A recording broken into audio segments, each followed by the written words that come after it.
All right, who is that lady? All right, so hello everybody. How y'all doing? Yay.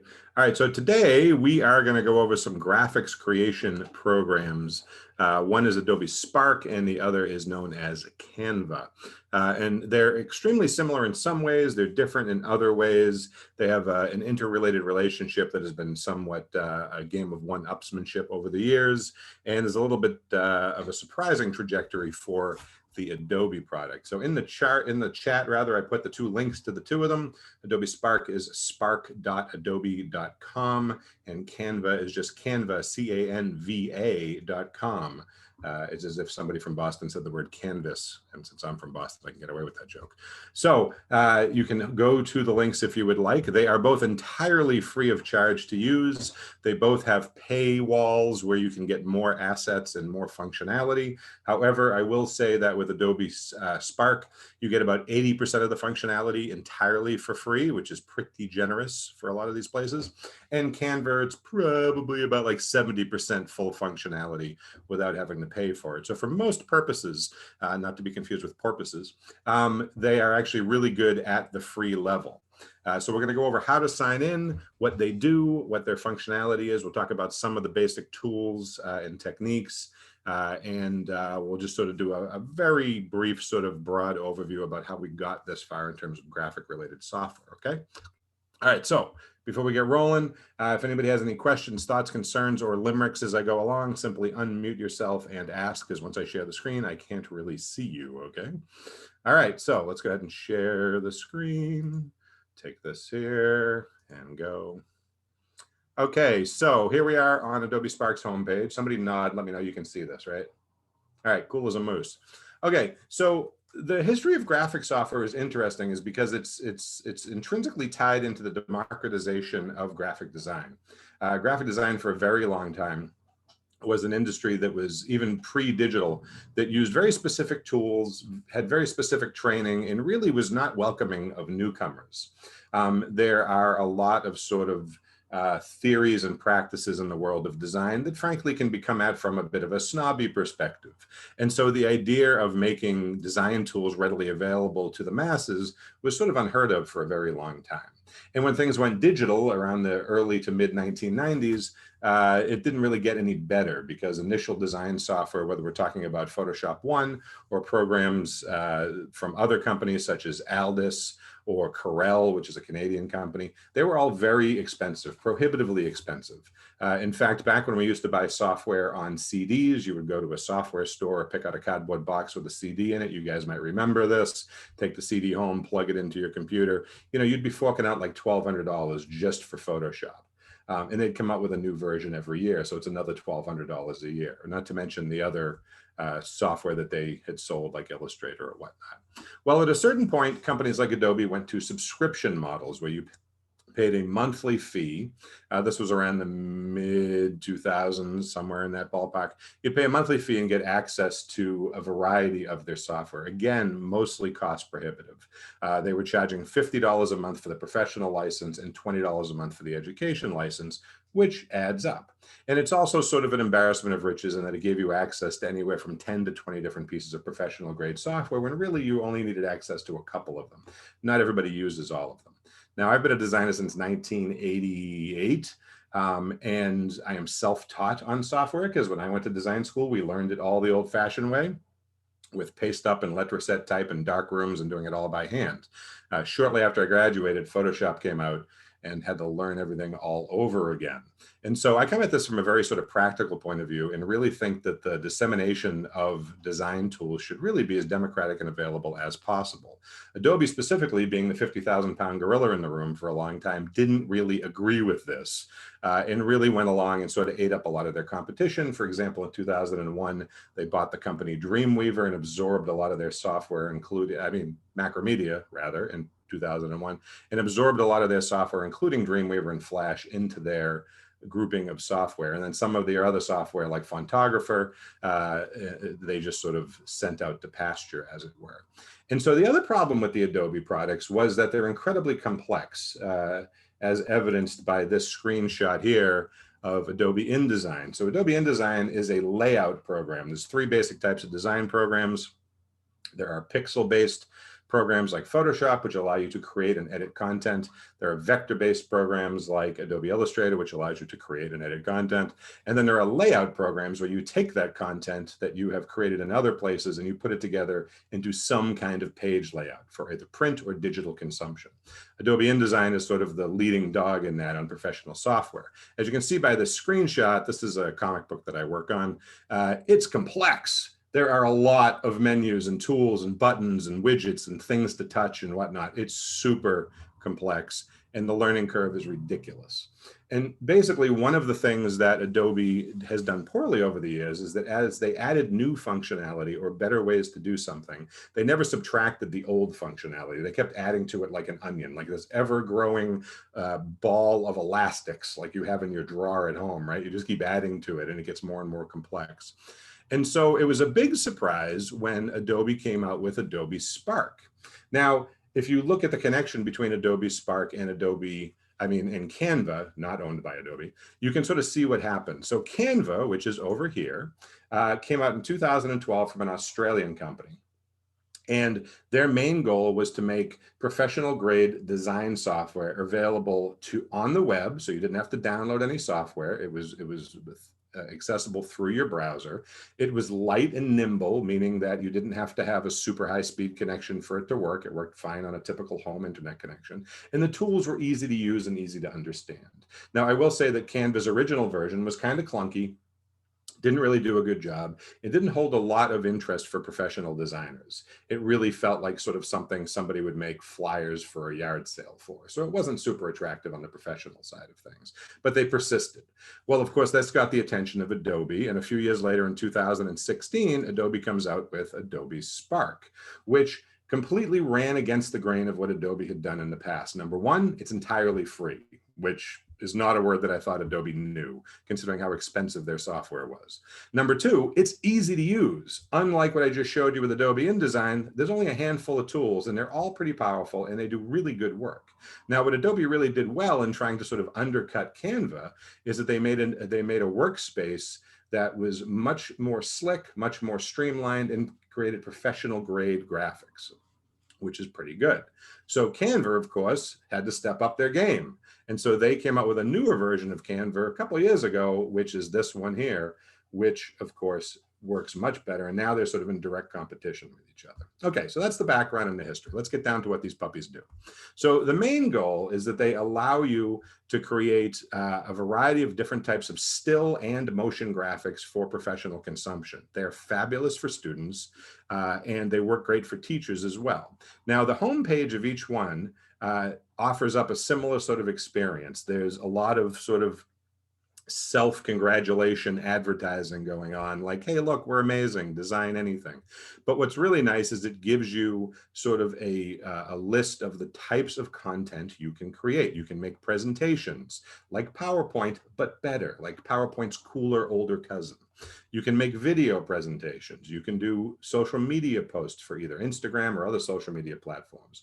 You can design various types of reports or posters or flyers or graphics and so on and so forth. These are just an example, and you can dive deeper into the categories through the tab system up here. What I like is that they talk about landing destinations such as social media, but they also talk about categories such as what if you're making something for an event?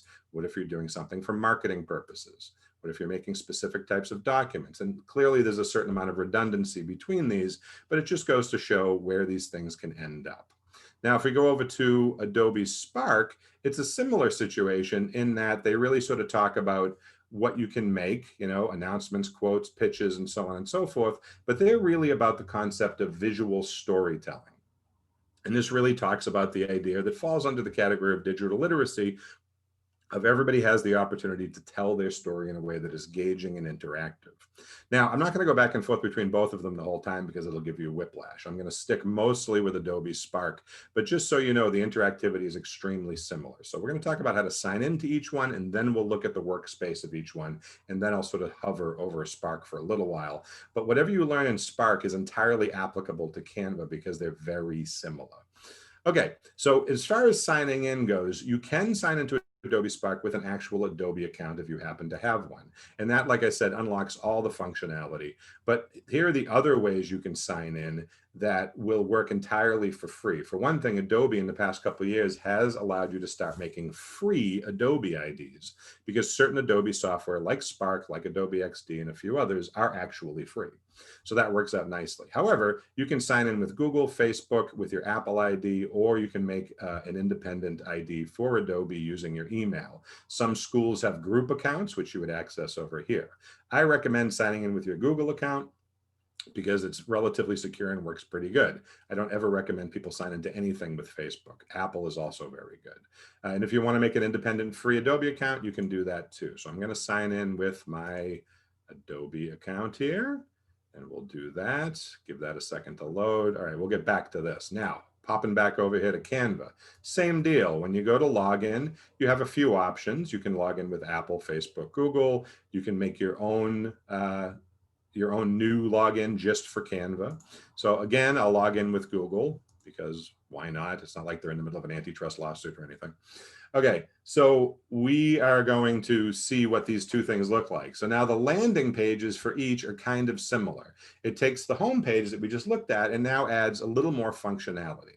So you'll see here over in Canva, you can access, again, all of these various templates, which is great, but you get more options, specifically Instagram posts, Facebook posts, flyers, posters, logo designs, et cetera, et cetera, et cetera. You have a home for all of your designs. Once you start creating designs, you can dump them in here. Everything in both Canva and Spark saves automatically. You don't have to worry about doing Command or Control S and forgetting about saving your work. So if your internet dies because a rhino runs into your post outside, you're good. It'll save. You're fine. There's other functionality here, as well as anything that you delete lands in the trash for a little while and you're good. Okay, now over here in Spark, it's the same thing. You have a variety of landing destinations, from social media to presentations and whatnot. Now, here's where they differ.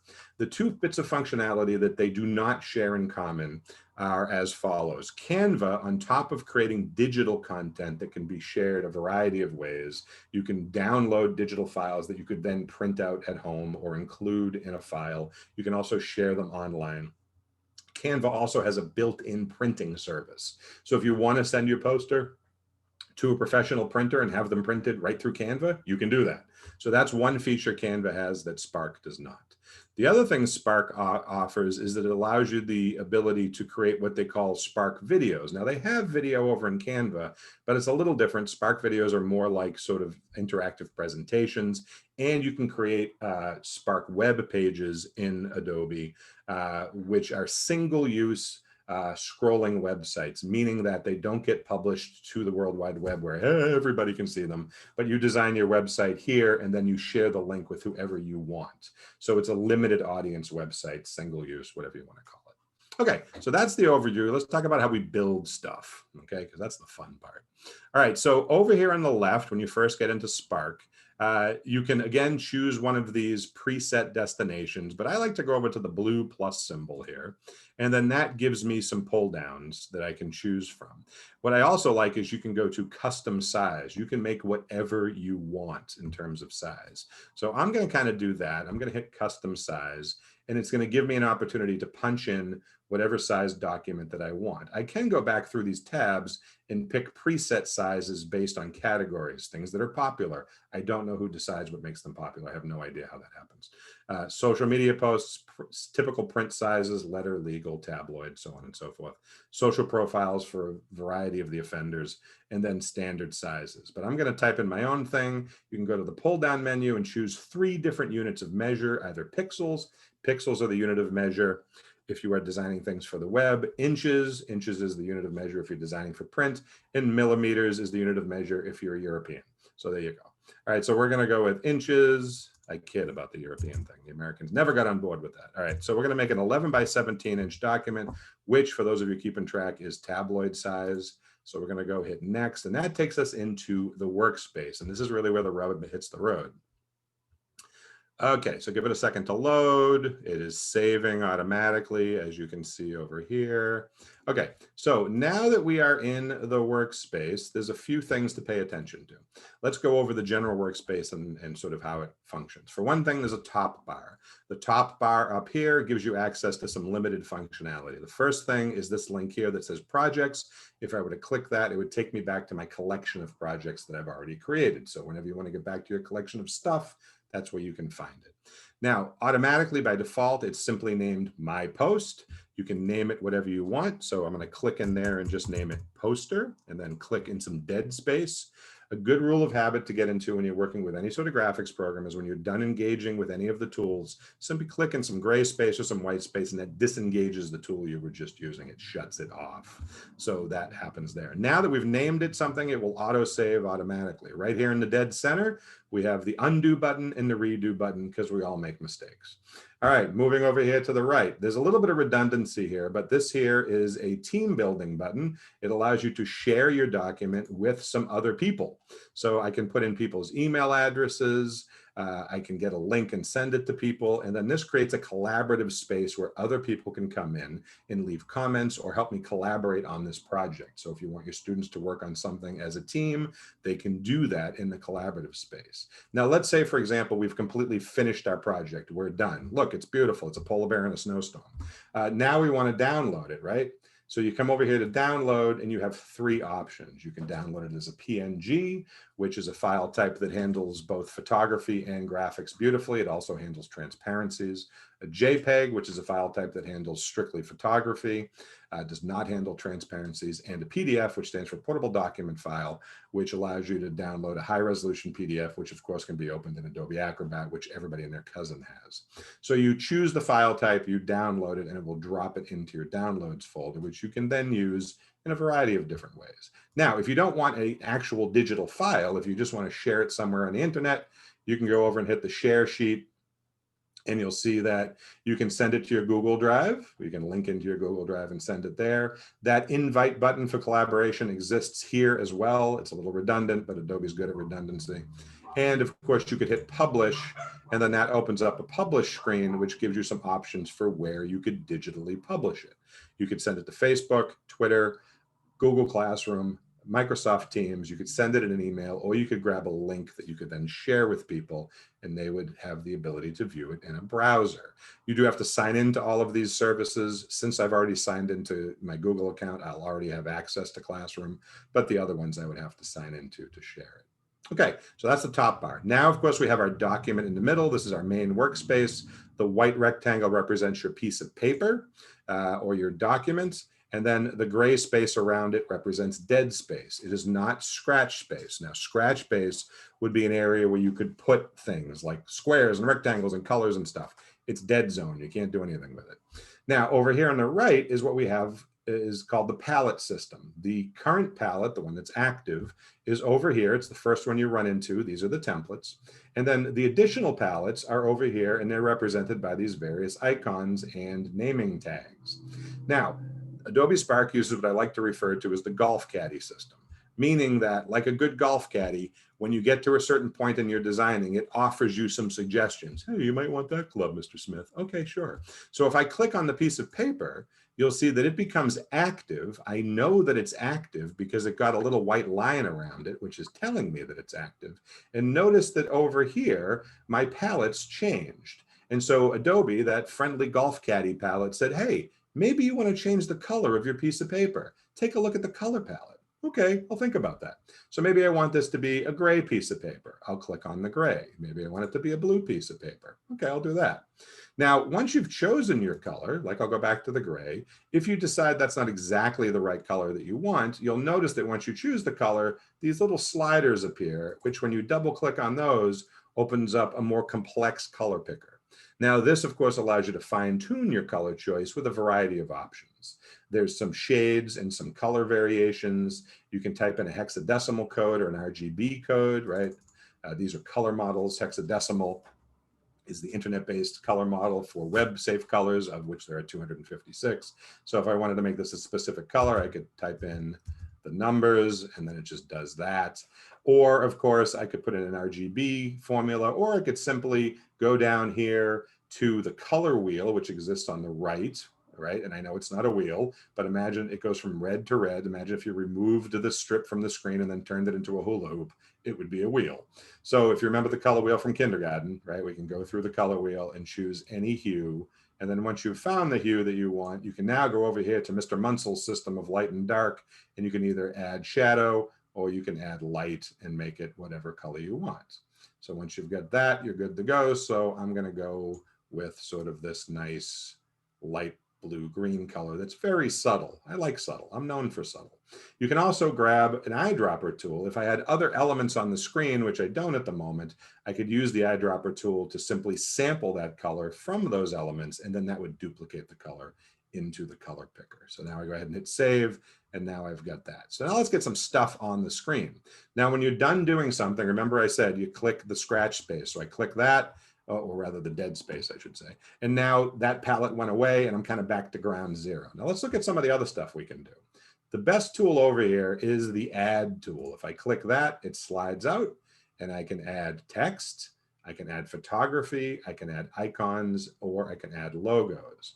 So let's start with text, okay? Now, once you get the text, it gives you some templates you could start with, or you could just simply type in the text that you want and then go ahead and style it later. Well, I'm gonna start with this here, grab this, and it drops the text right into the space. Now, I wanna use this text box as an example to introduce you to something known as the bounding box. So this piece of text has a box around it. It's a white wireframe with these 4 circles in the corners and a circle at the bottom. The 4 circles in the corners are referred to as anchor points. Anchor points allow you to click them and resize things, right? I can make it bigger, I can make it smaller. And the button at the bottom is a rotate button, allows me to rotate what's going on and do that. And you'll notice that as I move it around, certain colored dotted lines will pop up that tell me that, hey, you're right in the center of the paper. Those are called smart guides. Those are on all the time. Once you have multiple elements on here, it allows you to essentially line things up nicely. Now, if I wanted to change what this says, right, I could simply double click on it and it opens up the text editor. So here I am now on a layer above my workspace. It allows me to type in whatever I want. So we're going to type in the word donuts because why not? It's Friday. Now, once I've got it chosen and I've got my text in there, now we're going to style the text. But of course, that super helpful Golf Caddy tab palette is out already. It's over here and it says, hey, are you sure you like that font? Do you want to align it differently? Do you want to change the size of the font? Sure, we can do that. So first, here's the text, the font list. Now I'm showing you the font list, not because this is entirely amazing or anything, but because this does not access the fonts that are available on your computer. Terrestrial software that is loaded on your computer can only access the fonts that are available on your actual computer. Because this is a web-based piece of software, it accesses the entire Adobe font collection, which is vast.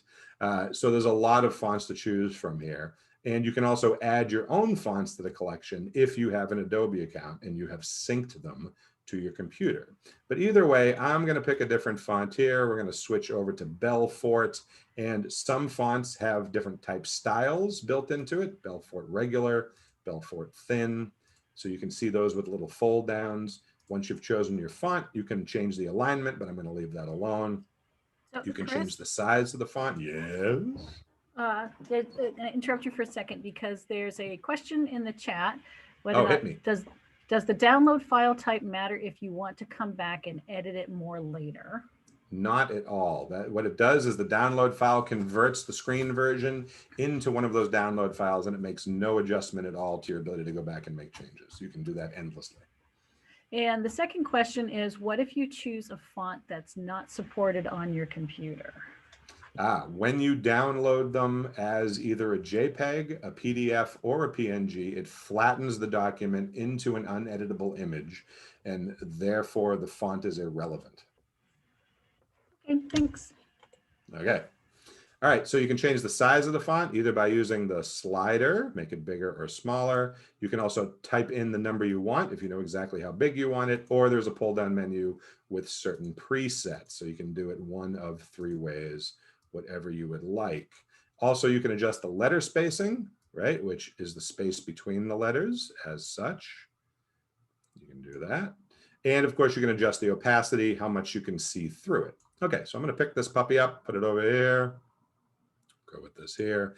And now if I want to change the color of it, you'll probably notice here in the font palette, hey, there's no colors, but fear not, there's lots of palettes that you can activate manually. So the Golf Caddy palette is super helpful, but it's not omnipotent, right? It doesn't know that I want colors. It can't read my mind, thank God.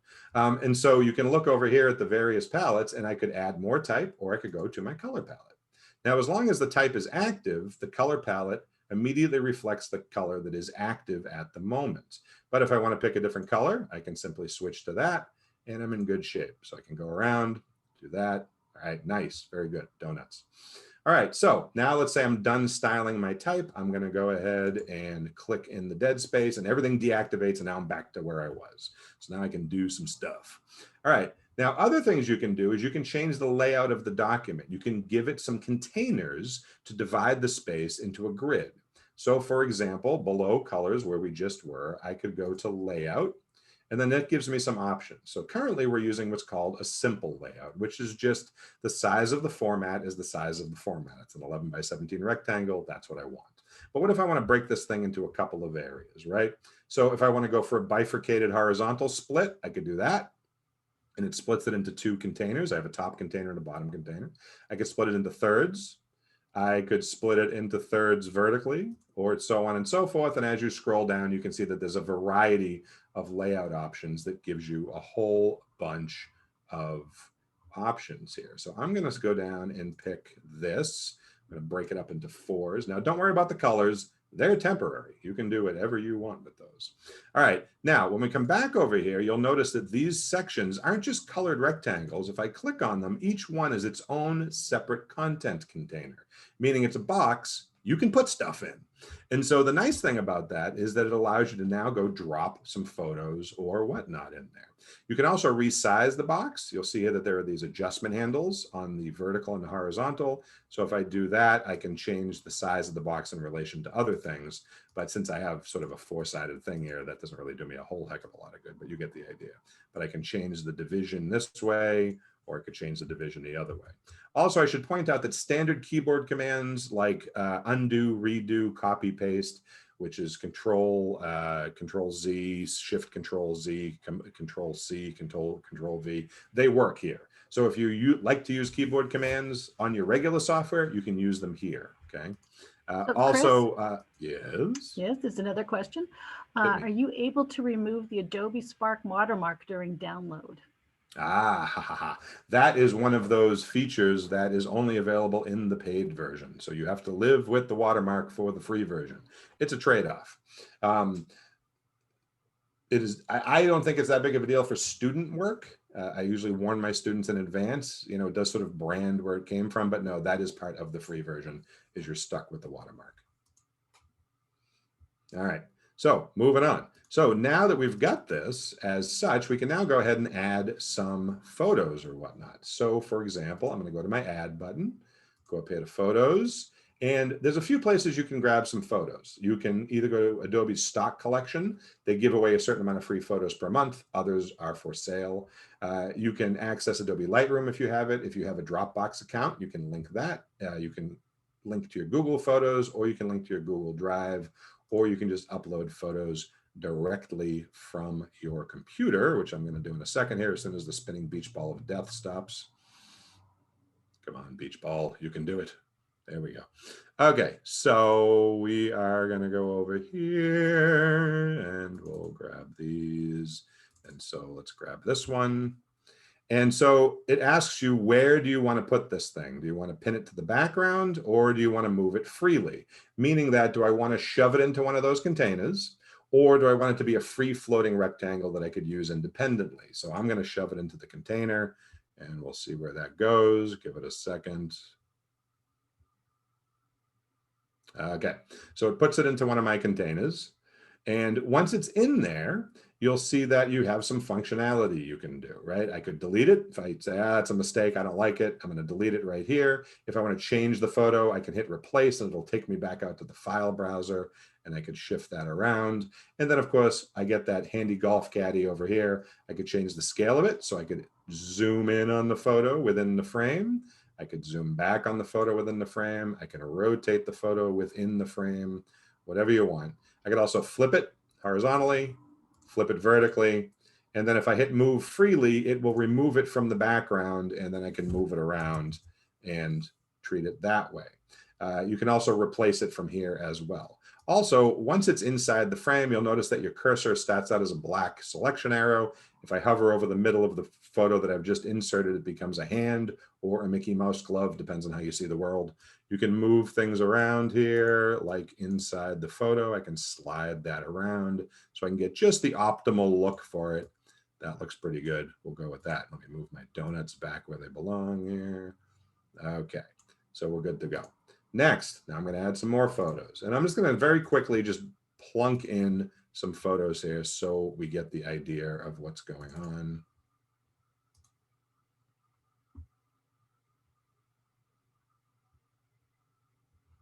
Okay.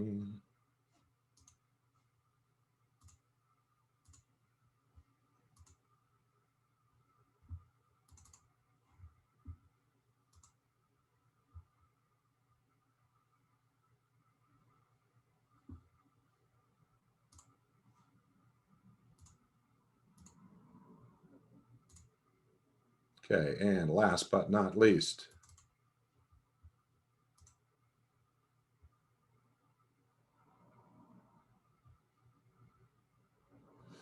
okay, and again, we're going to kind of position this so it works a little better. We'll zoom in a little bit more. Okay, so now we're ready to go. So we've got sort of the basics. Now, just because you've designed something doesn't mean that you're married to that layout. So I have this four-way division here, but if I decided I wanted to change it, I could change it in midstream. I can simply go back to layout and decide, you know what, I don't really want it to be divided this way. Maybe I want it to be divided that way. Or maybe I want it to be divided that way. Now, if it's the same number of frames, it'll simply reorganize everything for you. So that works out pretty good. If it's a lesser number of frames, it'll delete whichever the last photo was that went in there, and so on and so forth. And if you want to shuffle the rotation of them, you can simply hit the shuffle button and it'll move them around. So that looks better. I like this photo down the bottom here, and we'll take the donut thing and we're going to move it here. And we're going to change the color of the donut thing and make it white. And we'll sort of go from there. Now, other stuff we can do very quickly. There are effects. So now that I have the type dropped out in white, maybe I want to put a shadow behind it so that I can see it, right? I can go from there, although the shadow is the wrong color. The shadow is still white, but you get the idea. I can go change it back in the color palette. I could go over here and add a shape to it if I wanted to, as opposed to going with the effects, and I could add different types of styles randomly by spinning this thing, which will change the look. Oh, that's kind of nice. I like that. We'll go with that. This is sort of a randomizer. Okay. Now, of course, you can continue to add things. You can add more text. You can add more copy, whatever you would like. This could be a flyer for a sale, for a new business, whatever the heck you want to do. Okay, so that is the basics of Spark for a print piece or for a digital piece that's going to be shared electronically. But there are other things Spark can do, which we can get into in a moment. But I just wanted to see if anybody had any other questions right this second.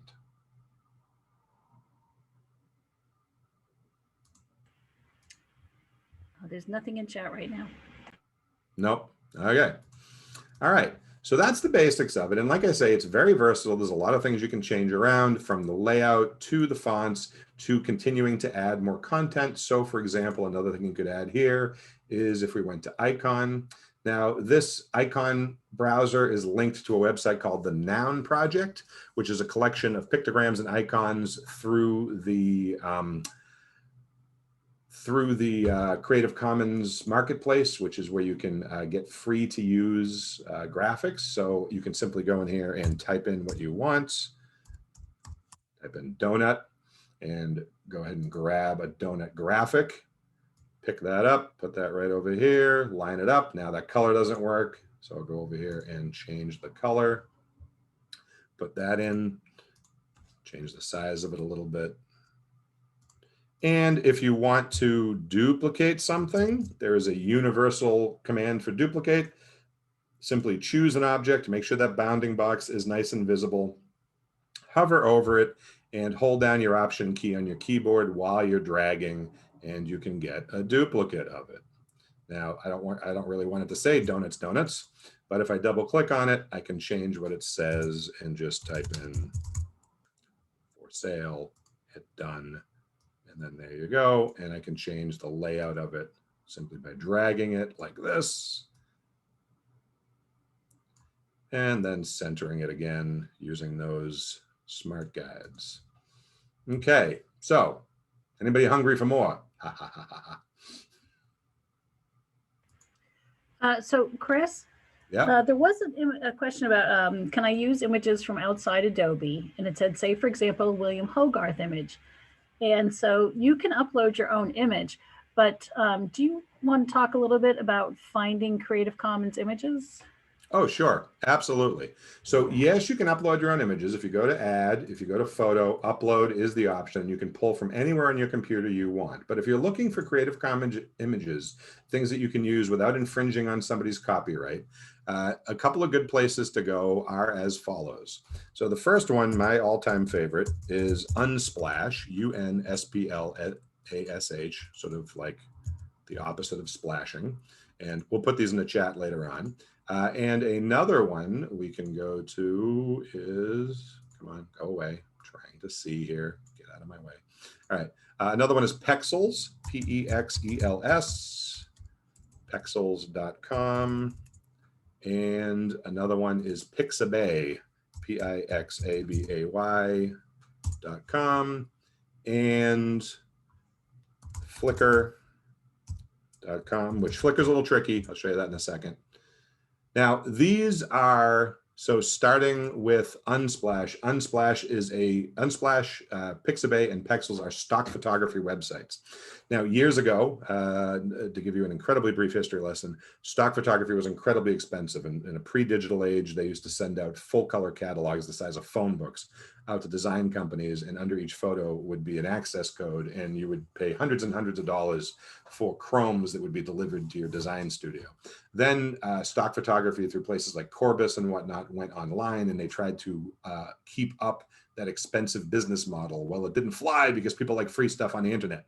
And so Unsplash and Pixabay and Pexels is a collection of semi-pro to amateur photography that people donate for educational and non-commercial use. So all you do is simply search what you're looking for here, and you can find a ton of good photos. Now, both Pexels and Unsplash do not require you to sign in at all. So you find what you want, you grab your photo, you click on it here, and you go up to the download button and choose the size you want. I tell everybody, just download the biggest size. Why start small? You can always shrink it down later. So you download the biggest size, give it a second to download to your computer. But this is the thing I really love about it. After you've downloaded it, at the bottom here, a little attribution window pops up. So it asks you, hey, give a shout out to the photographer and say thank you for using their photograph. And for students, very important, they can copy to the clipboard the attribution right here, and then they can paste that into their Word document or their Google Docs or whatever for the citations list. So super important to be able to cite where your stuff comes from, and everything on Unsplash, Pexels, and Pixabay falls into the Creative Commons licensing. And you can certainly read their fine print and see about what the usage is. But the way I like to describe it super simply is that as long as you ain't trying to make money off of it, you can use it for educational purposes. But certainly there's a little more to it than that, but that's basically the licensing. Pexels is very similar. Pixabay is a little different in that Pixabay not only has photography, but you'll see here from the pull down menu that Pixabay also allows you to search for vector graphics and illustrations, as well as free to use videos, which are pretty nice. And they're usually video clips, right? And you can hover over them and see them. Ooh, look, beignets. Okay, anyway, moving on. Now, meanwhile, over in Flickr, Now, Flickr is usually known as the home for professional photographers to upload full resolution photographs, and it is. And a lot of the stuff on here is owned by other people, so don't steal it. However, if you were looking for something on Flickr, because you simply like the quality of it all. Now, you can't grab everything here because this stuff belongs to other people. But if you go up here to the corner where it says any license and you choose all Creative Commons, that opens up the ones that you can actually use so long as you attribute it to the original person. So if we happen to like this one, we could click that, go down here to the download button, go to view all sizes, and it gives you a bunch of ones to pick from. And then you can simply right click on it and save image as, and it will drop it in your downloads folder. Just make sure that you attribute it to the person, because you can see the license mark up here. So I always tell students, copy and paste this and drop it into your Word document so that you can keep track of where you're getting your stuff from. Okay, any other questions before we get back? Oh, look, lots of questions. All right, what do you got, Leslie? Hit me. Nope, mostly I was putting in the URLs that you were suggesting, and also Frank and Katie Beth suggested using Google Images, and Frank put in the directions on how to get into the Creative Commons and Google Images. Right, you can actually get into Creative Commons from Google Images as well. That is true. I generally don't use Google Images simply because of the disparity in quality. On Unsplash, Pexels, Pixabay, and even Flickr, you can pretty much be guaranteed they're beautiful. So if you're looking for good quality, I just start there. Google's kind of a crapshoot. But yes, you can get Creative Commons licensing through Google as well. Okay, so moving on from there. So that is for Spark Post, you'll notice. Now, by the way, all of Spark's functionality, Spark Post, which is what we just went over, Spark Video, and Spark Page are all available as freestanding apps for your mobile device. They have apps for your phone or for your tablet. So if you want to work remotely, you can do that too. And if you sign into them with the exact same account, you can access your files from anywhere back and forth. They're available both on a desktop and on the app. So that's pretty helpful as well. Okay, now if we go back into home here, how are we doing on time, Paul? All right, we're good. All right, so if we go back to the plus symbol here at the beginning, let's take a look at Spark Video and see what this does a little differently. Now, Spark Video has the same sort of easy to use interface, but for a very different purpose. Now, they call it Spark Video, but frankly, it's a bit of a misnomer. Spark Video should really be called Spark Slightly Cooler Than PowerPoint Presentations, because it's really more of a slide-based presentation model. So first of all, you have to give it a name, right? So give us your title, okay? So I'm sticking with the donut theme because I'm hungry. All right, so we go with donuts. Now you can pick a template if you would like, or you can start from scratch. So just like we saw with Spark Post, there are templates. Here there are sort of video story templates, or you can start from scratch. So I'm going to start from scratch here. And this will take us into the workspace, which we'll get to in a second. Give it a sec. Okay, so once you get into the workspace, it first gives you kind of a get started video, just a little mini training video. Totally a good idea if you've never used it before, but I'm going to blip by it here for a second. Okay, now the workspace is kind of similar to Spark Post. There's a top bar that gives you a preview button. There's the share button, which is very similar to what we just saw in Spark Post, allows you to invite people to collaborate, also allows you to publish it to those same platforms. You can also download your finished product here, but first it has to prepare your video. As you can see, it's doing that. And then it will give you some options for how you can download it into various presentation video files. And then again, there's that collaborate button that we saw before. Over here, again, we have the golf caddy palettes, right? They pop up as you need them. And then this is your platform or your deck, okay? Now, what's interesting is if you look at the bottom here, we have a timeline. Now, if you've ever used video editing software or animation software like Adobe Flash or Adobe Premiere or anything like that, or even iMovie or something, you'll know that the timeline is important, right? It's the linear progression of your story moving left to right through time. And so it comes preloaded with a few things. It has your first slide, which is what we're looking at here. It has an end credit slide, which gives you a chance to punch in your own end credits, because who knows, you could be the next Scorsese. And because it's the free version, you are stuck with the Made with Adobe Spark tail at the bottom, but that's not the end of the world. Okay, now once you go back to your slide, the plus symbol here gives you some options. You can add video, you can add text, you can add photos, you can add icons, very similar to what we just saw.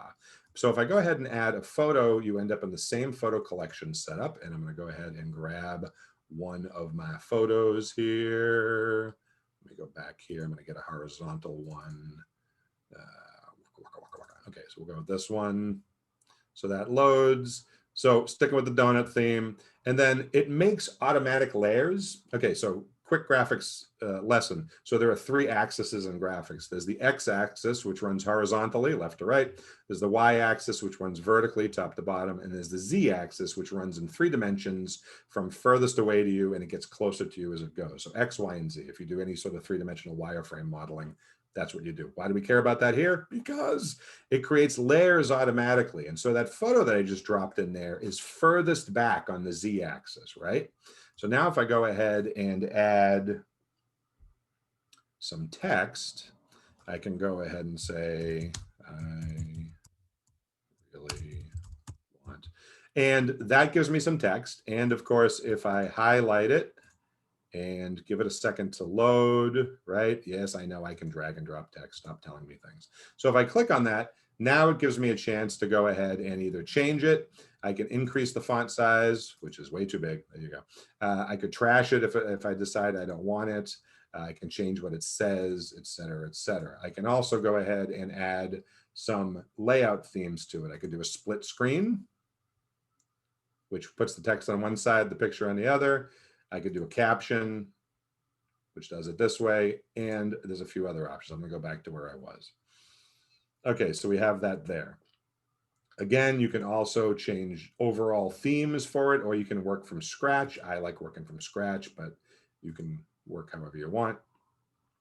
And the other thing you can do is now, because this is an in-motion presentation, you can attribute a time frame to it. So at the bottom here, it tells you that this particular slide will spend 4 seconds on the screen.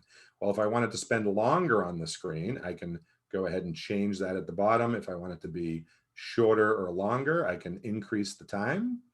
Right? And this gives you a chance to play around with it. Now, this is a great tool, not just for presentations, but because you're talking about linear storytelling in a slide-by-slide method, and you can time each slide, it's a great tool for teaching students about timing, about sort of telling jokes or presenting information to get a certain reaction to it, because each slide could be timed differently, right? And you all know from trying to tell jokes at the bar that not everybody's good at it, right? You've got to lay things out just the right way.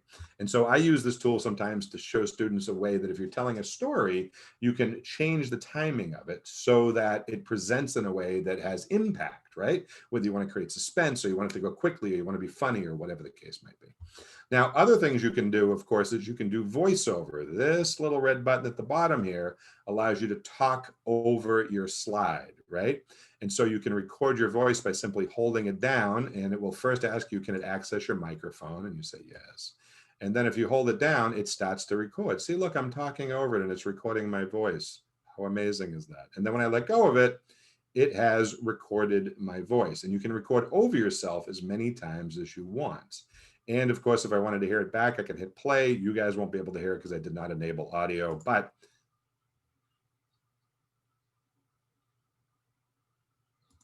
so you'll see how when I did that, the text became animated because there's a built-in animation feature. You can adjust that in some other settings, but you can go from there. You can also adjust music. Now, you guys couldn't hear it because, again, I didn't enable the music. I apologize.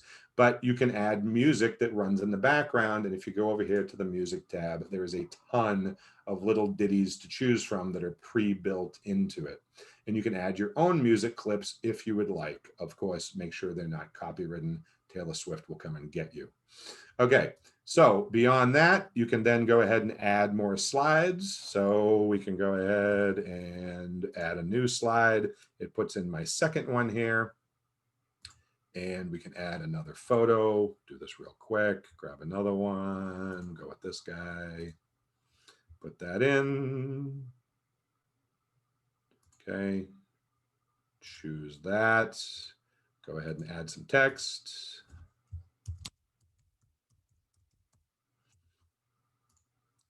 Engage that. And now we're good to go. So now we go back to the first slide, hit play.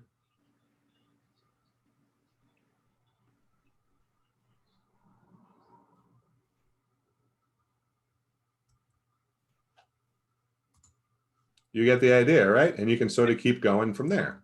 Got some questions in the chat, Chris. How is Adobe Spark Video with using GIFs and videos? So it handles videos really well. I have not tried GIFs. So you can insert an actual video clip. So remember I said back in Pixabay, you can download video clips. So it works really well with short video clips. You don't want to be putting like a half-hour video in there because you'll overload the system. It'll work, but it's going to chug. So short video clips are best. If all you want to do is show a video, this is not your best tool. You want to use something like iMovie or whatnot for that. But if we're talking about short video clips sort of spliced together, you can do that, and that works out really well. Something like this guy here would be perfect. Just like a few seconds of something to add a little sizzle to it. I said to add a little sizzle to it. All right, so you get the idea. All right, other questions? First of all, Catherine really wants a donut. If somebody could set her up with one, that would be greatly appreciated.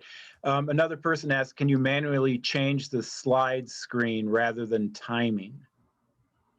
What do you mean? I don't know what you mean by that. Yeah, Jenny, do you want to unmute? Oh, you mean when you're presenting it, can I progress from one slide to the next manually as opposed to relying on the timing? Is that what you're saying? Exactly. Gotcha. No. No, you're building a timed sequenced presentation. So in the end, that's kind of why it's called Adobe Video, because once you've built the thing, it just goes. But no, you can't manually progress from slide to slide. Can you pause it? You can pause it, yes. You can totally another question, and Catherine still wants a donut. If you're recording over the slide, does it automatically adjust the timing to how long you speak? Yes. Notice that if I click on the timing here, it says, hey, remove the narration, you dummy, because I've now locked it into the length of time I was talking. So if I remove the narration, now I'm free to change this. So what I tell students is plan it out in advance like a storyboard, get all your images or your video clips ready to go, and then drop those in on every slide. So now your images are done or your video clips are done. Then go back and put in your typography and tell your story typographically. Again, start at the beginning, work your way slide by slide. Then go in and set your timing for each slide. So now that's like your third pass. Then on your final pass, decide if you want to add narration or not. So save the narration for the end, because once you do that, it kind of locks things a little bit. You can delete it and start over, but you know, there you go. And Tori asks, what's optimal length? Is this better for 15 minutes or less? Absolutely better for 15 minutes or less. Yeah, it's fun. Now, one thing that I've toyed around with, which I don't have one to demonstrate for you here, but you can set each slide for as little as a second. I've had students create like 20 slides at a second each, and they're just like boom, boom, boom, boom, boom. And you sort of try to tell a quick story that way. And the other thing you can do is if you only change the photo in the background a little bit, like take a larger photo and slide it just a little bit every time it clicks to the next slide, it's almost like stop motion animation. Okay, it's 4:56, so we're really very close to wrapping up for the week. Thank you, Chris, for an excellent presentation. And I hope everybody learned some useful things here. And yeah, the only thing I want to end with on it is that, so there is another bit of functionality about making web pages. And of course, we didn't dive into Canva specifically, but like I said, a lot of it's similar. If you learn Spark, you'll pick up Canva in a weekend. And if anybody wants to learn more about this and go more in depth, I'd be perfectly happy to run a more in-depth workshop if we really wanted to spend a lot of time with it. Cool. And I've actually called Catherine's family to make sure that she has a donut, so for dessert tonight. But anyway, Donuts go with wine, you know, wine and donuts. 5 o'clock. Yeah, I was wondering, is it unethical to have a beer during Ideal, given that this is normally, you know, happy hour? No, I think it's actually ideal to have a beer. Yeah, remember, this meeting is still being recorded. So I'm not going to say anything. Sorry, Davis Foundation.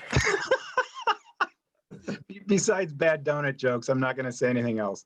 But anyway, thank you, Ideal Crew, and thank you, Chris, and we shall see you next week. And I'm going to stop the recording now.